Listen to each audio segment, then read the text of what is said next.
Hey, what's up guys? It's me again, back with another action figure review, and today I will be having a look at the new McFarlane Mortal Kombat 11 Spawn action figure. And this is actually the first McFarlane figure I've picked up since he started this larger scale line. I have some of the older McFarlane stuff. Oh wait, I take that back. I actually did pick up some of the Stranger Things figures, and they were horrible. But this Spawn just seems like, you know, he took a little extra time and effort into this one since it is one of his creations. I think he really wanted to do this one up right. Because, I mean, you can see just by the hip area how much better that looks. I'll actually grab Hopper off the shelf and you can see how bad that one was later when we do some comparisons. But there is the front of the packaging, nice window style packaging on this. I like how he puts the window on the top that lets the light in. I'd say inbox collectors appreciate that as well. Not a toy, oh man. But there's the side of the box. You got a cool image of the figure. The other side just says Mortal Kombat. A really cool image of the figure on the back. It says 22 moving parts. Partes con movimento. Pieces articules. Window on the top, BS on the bottom. And the front again, so I'll take a second now, get this Spawn out of packaging so we can have a closer look at it. Okay, Spawn is out of packaging, and to the top of his head he stands about 7¼ inches tall. And for his accessories you get the stand. You also get his sword, which is actually a really nice sword. It's really well done, well painted, good sculpt.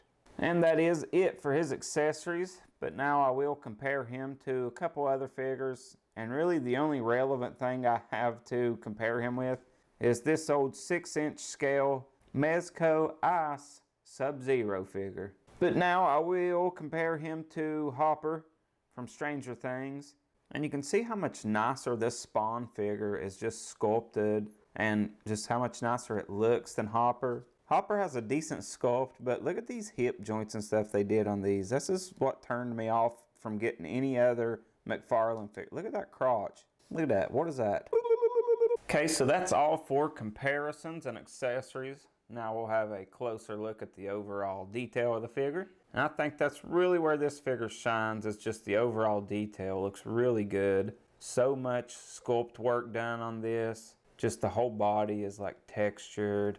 Really cool looking. The one design part I really don't like of this is this one giant ankle. I've played the character on Mortal Kombat 11, but I'm not real familiar with the Spawn comics or anything. You know, I watched the old movie, but I don't remember him having that. Other than that, I mean, this thing looks freaking awesome. I love this gauntlet on this side. This gauntlet looks really good as well. Cape looks really good. I know Spawn is known for having a gigantic, large, flowing cape.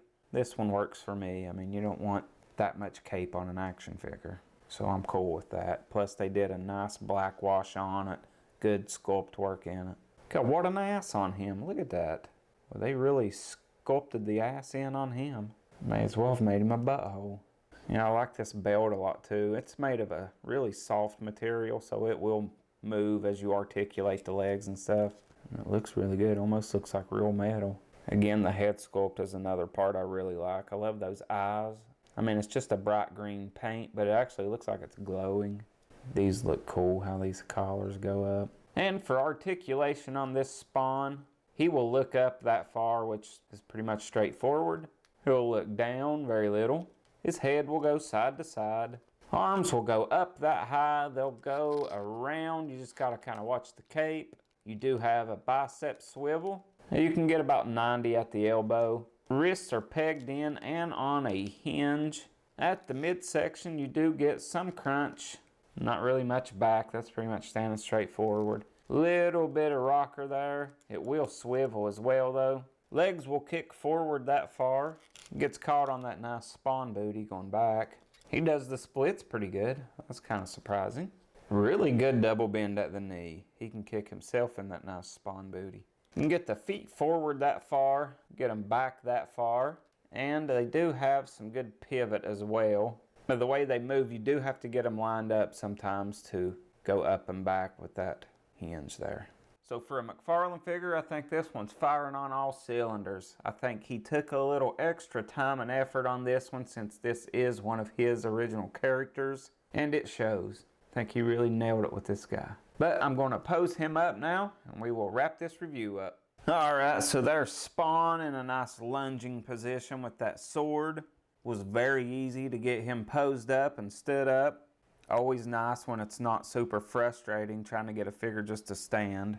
More points in this figure's favor. But I have to say, I really enjoy this figure. Really glad I found it and picked it up. I know some people are having a hard time finding it. I did finally find it at my local Walmart. So if you've been looking for it, go check again. They may have them in now. And I think you're going to love it. I do. But that is all I have for this video. I hope you guys enjoyed the unboxing and review. And I will see you guys next time. Have a good one. Bye for now. Why the hell's my damn foot so heavy?